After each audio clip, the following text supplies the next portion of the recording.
Hi hello welcome to pin counter.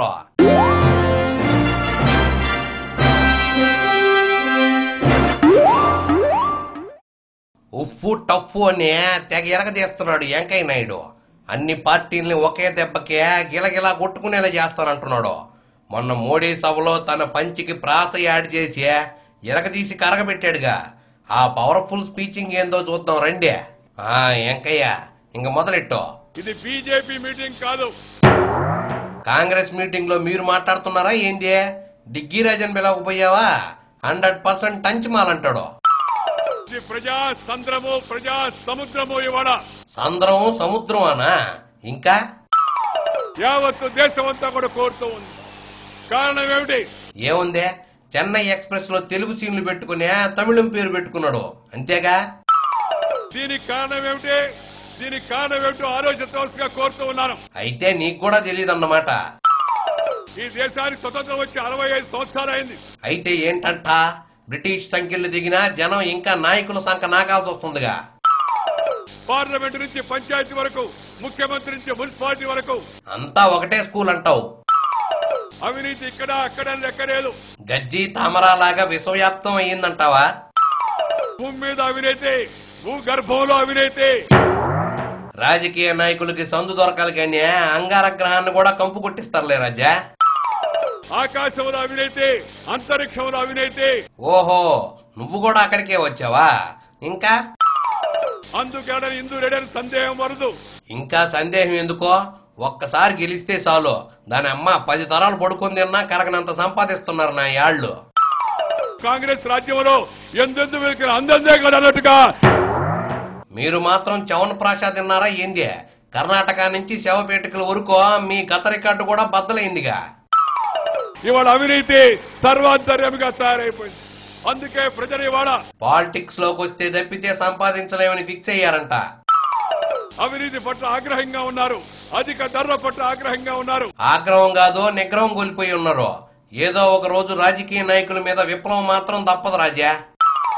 ఒక వస్తువు కాదు, ఒక ధర కాదు, చక్కెర కాదు, సిమెంట్ కాదు, డీజిల్ కాదు. ఇప్పుడు నువ్వు కిరాణా సామాన్ మొత్తం చదివేటట్టున్నావే. కందిపప్పు, శనగపప్పు, ఆవాలు, ధనియాలు, జీలకర్ర, ఉప్పు, నిప్పు. ఏంది నిప్పు కూడానా? పూర్వం ఏదైనా బిజినెస్ చేసావా ఏంటి? పప్పు సప్పు, ఆఖరి కారు చెప్పు కూడా ఆకాశాన్ని. మొత్తానికి జనాల్ని బాగా ఎంటర్టైన్ చేస్తున్నావుగా. ఇంకా ఉల్లిగడ్డ, ఎల్లుల్లి, అల్లం, బెల్లం కానీ ఉన్న ఉద్యోగాలు ఊడిపోతూ ఉన్నాయి, కొత్త ఉద్యోగాలు రావడం అన్ని ఓడుతున్నాయే. జనం బతకలేక చేస్తున్నారు. పెట్టుబడులన్నీ బయటకు పెడుతున్నాయి, లోపలికి ఎక్కడా రావడం లేదు. లోపలికి వస్తే పొలిటీషియన్స్ రేప్ చేస్తారని వాళ్ళకు కూడా తెలిసిపోయినట్టుంది పాపం. ఇలాంటి పరిస్థితుల్లో కాంగ్రెస్ పార్టీ దేశంలో కులం పేరుతో, మతం పేరుతో, వర్గం పేరుతో, వర్ణం పేరుతో, జిల్లా పేరుతో, భాష పేరుతో ఉత్తుత్తి ఉపన్యాసాయాం ఉహానమేన సావర్త్రే హస్త్ర అన్యన్యకానః మొహమ్మద్ ఖాన్ పూనం పాండేనః. ఇంకా బీజేపీ భారతీయ జనతా పార్టీ అయితే ఉందో గత 10 ఏళ్ల నుంచి పవర్ లోకి రావడానికి నిక్కు నీలుగుతుంది అంతేగా. ఇవాళ అటక్ నుంచి కటక్ వరకు, కన్యాకుమారి నుంచి మాంచి కన్య వరకు మీ పార్టీనే కోరుకుంటున్నారా? Irrespective of caste, creed, sex. సెక్సా? బూతులు మాట్లాడు మాకు సామే. అసలే నువ్వంటే నాకు రెస్పెక్ట్ ఎక్కువ. జాతీయ పార్టీలో మాంచి పలుకుబడి ఉన్న ఏకైక మగాడికి నువ్వే. అందుకే కంట్రోల్లో ఉన్నా. అందుకే ఇవాళ యువత ఇవాళ ఆందోళనగా ఉన్నారు. అవును, సన్నీ లియోన్ సినిమా ఇంకా రిలీజ్ కాలేదని తెగ టెన్షన్ పడుతున్నారనుకో. They are worried about their future. ఓహో, నువ్వు చెప్పేది భవిష్యత్ గురించా? అయితే వాకే. ఈ దేశంలో కాంగ్రెస్ పార్టీ చీలికలు పేలికలుగా తయారైపోయింది.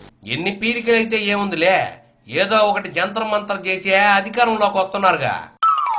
ఎన్నిసార్లు చీలిందో లెక్కేసుకోండి. ఒరిస్సా కాంగ్రెస్, కేరళ కాంగ్రెస్, బంగ్లా కాంగ్రెస్, జనతా కాంగ్రెస్. అన్ని పార్టీలకి తల్లి పార్టీ లాంటిది అంటావు. కమ్యూనిస్టులు ఏమయ్యారు? CPI, CPM, CPML, Sitaramayya, Ganapathi, ఆపతి, ఈపతి, కిత్రాపతి, ఆదిర క్రామి ముష్కిలే. జనతా దళ్ కూడా చీలిపోయింది.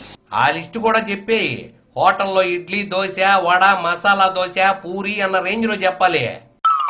డి దేవగౌడ, ఈపీ సింగ్, అలా ఏబిసిడి ఎఫ్ అంటే జనతా దళ్ టఫ్ ఊఫ్ అన్నట్టుగా. వామ్మో, నీ దగ్గర ఎంత పవర్ ఉందని నాకు ఏమాత్రం తెలియలేదు వెంకయ్య. నువ్వు తలుచుకుంటే ముష్టోడిని కూడా బిల్ క్లింటన్ చేస్తావు కానీ ఇంక పోయి రసాయనే. సింహం గడ్డం చేసుకోకపోయినా సూపర్ గా ఉంటది అంటున్నాడు గండ్రా. ఇక మనం షేవింగ్ చేసుకోకపోతే పిచ్చోడికి మనకు పెద్ద తేడా ఏమి ఉండదు అంటున్నాడు. ఈ అత్తారింటికి దారేది ఎవరు ఏందో చూద్దాం రండి. గండ్రా, ఈ మధ్య గాండ్రింపు తగ్గినట్టుందే. ఈనాడు భారత ప్రజలు మర్చిపోయినటువంటి సంగతులను గుర్తు చేస్తా ఉన్నాం. నువ్వు గుర్తు చేసినా చేయకపోయినా జనం ఈ మధ్య చాలా వాటిని పట్టించుకోవడం లేదులే. కేవలం కాంగ్రెస్ పార్టీ ఏదో అవినీతి అది ఇదని మాట్లాడుతా ఉన్నారు. అవినీతి కాకుండా అది ఇది కూడా చేశారా ఏంది? కొంపదీసి కోపం వచ్చిందా ఏంది గండ్రా? మీకు భారతదేశంలో పాలించే అవకాశం అతి తక్కువ సమయంలో కాలం ఇస్తే సమయంలో కాలం ఇచ్చావా? ఏదో నాలిక నలిగిపడినట్టుంది చూడు. 2004 ఎన్నికల్లో మీరు ఇండియా ఈజ్ షైనింగ్, భారతదేశం వెలిగిపోతుంది అని మీరు అది చెప్పే ఆరిపోయారు. భారతదేశంలో ప్రజలు గాని భారతదేశం గాని ఏం వెలుగుతలేదు. కేవలం రాజకీయ నాయకులే వెలిగిపోతున్నారా? ప్రతిపక్ష స్థానంలో మరి కూర్చోబెట్టారు 2004లో 2009లో. మరీ మురిసిపో మాకు, మీకు కూడా లైట్ టింగ్ టింగ్ మంటుంది అది చూడు. మరి ఈ పరిస్థితులు ఒక పక్క ఉండేటువంటి పరిస్థితుల్లో రెండో పక్క ఏమీ లేదా? తెలుగుదేశం పార్టీని మచ్చిక చేసుకోవడం ద్వారా ఏమైనా ఒక కుంట ఆయన ఒక గుడ్డి ఆయన. మీ కంపు రాజకీయాల్లో కుంటి గుడ్డి అని ఎందుకు గబ్బు కొడతావు గానే ఎరైటీగా మాట్లాడు. ఈ రాష్ట్రంలో భారతీయ జనతా పార్టీ తెలుగుదేశం పార్టీలు రెండూ కలిస్తే మీకు అత్తర్లో ఇత్తడవుద్దే. చట్టా పట్టాలు వేసుకోవడానికి ఒక అడుగు నరేంద్ర ముందుకేస్తే మీరు ఆ కాలు పట్టుకొని లాగడానికి ట్రై చేస్తున్నారా? ఆయన బాంబర్ది మొదలుకొని ఆయన పార్టీకి సంబంధించినటువంటి మురళీమోహన్ గారు బాబు బృందం అంతా మోడీకి షేక్ హ్యాండ్ ఇచ్చి సంకలు గుద్దుకున్నారంటావు. మరి నిజంగా నువ్వు ఏదైతే ఫార్ములాను కమలాకర్ గారికి పెట్టావో వీళ్ళను కూడా సస్పెండ్ చేయాలంటావా? ఇప్పటికే ఉన్నోళ్లు రోజుకొకరు బారిపోతున్నారు. వీళ్ళను కూడా పంపేసి బాబును ఒక్కడనే భజన చేసుకోమంటావా ఏందే? అదే విధంగా నరేంద్ర మోడీ గారు తెలుగులో నీకంటే బాగా మాట్లాడి షాకిచ్చాడా? ఈ రాష్ట్రంలో ఉండేటువంటి ప్రభుత్వం పైన కూడా ఆయన విమర్శ చేసే ముందు నీకు ఫోన్ చేసి ఉంటే బాగుండంటావా? ఒక్కసారి ఆలోచన చేయాల్సిన అవసరం ఉంది. రెండోసారి ఆలోచన చేస్తే కన్ఫ్యూజ్ ఎక్కువ అవుద్దంటావా ఏంది రాజా?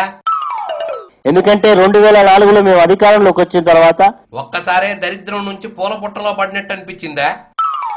రైతులు సుభిక్షంగా సంతోషంగా రైతుల ముఖాల్లో చిరునవ్వు వచ్చే విధంగా ఏందో రైతులు మొత్తం బెంచి కార్లలో తిరుగుతున్నట్టు చెప్తున్నావే.